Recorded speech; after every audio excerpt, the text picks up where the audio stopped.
பக்தா, ஒரு நிமிடம் இந்த வீடியோவை தள்ளிவிடாதே. முருகனாகிய நான் நீண்ட காலங்களாக உன் வீட்டில் இருந்தும் உனக்கு தெரியாமல் போய்விட்டது. ஆம் பக்தா, நீ தினமும் என்னை அழைத்தாய், ஓம் முருகா என்று கூறினாய். ஆனால் நான் உன் வீட்டு வாசலில் இருந்ததை கூட நீ உணரவில்லை. இன்று இந்த வீடியோவின் மூலம் உன்னிடம் சொல்ல வருகிறேன். நான் உன்னுடன் இருக்கிறேன். உன் துயரங்களையும் உன் சந்தோஷங்களையும் பார்த்து கொண்டிருக்கிறேன். பக்தா, உன் பிரார்த்தனைகளை கேட்டுக்கொண்டே இருக்கிறேன். அதனால்தான் உன் மனதில் எழும் ஒவ்வொரு சந்தேகத்துக்கும், ஒவ்வொரு பிரச்சனைக்கும் நான் வழிகாட்டியாக இருக்கிறேன். பக்தா, நீ சிரிக்கும் போது நானும் சிரிக்கிறேன். நீ அழும்போது நானும் உன்னுடன் அழுகிறேன். ஆனால் மறந்து விடாதே, முருகனாகிய நான் எப்பொழுதும் உன்னுடன் இருக்கிறேன். எப்பொழுதும் உன்னை விட்டு விலக மாட்டேன். என்னை உணர்ந்து கொள். என்னை உன் மனதில் நிறுத்திக்கொள்.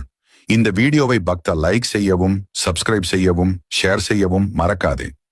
முக்கியமாக காமெண்ட் செக்ஷன்ல ஓம் முருகா என்று எழுதுங்கள். பக்தா, நான் மீண்டும் உன்னை காண வருகிறேன்.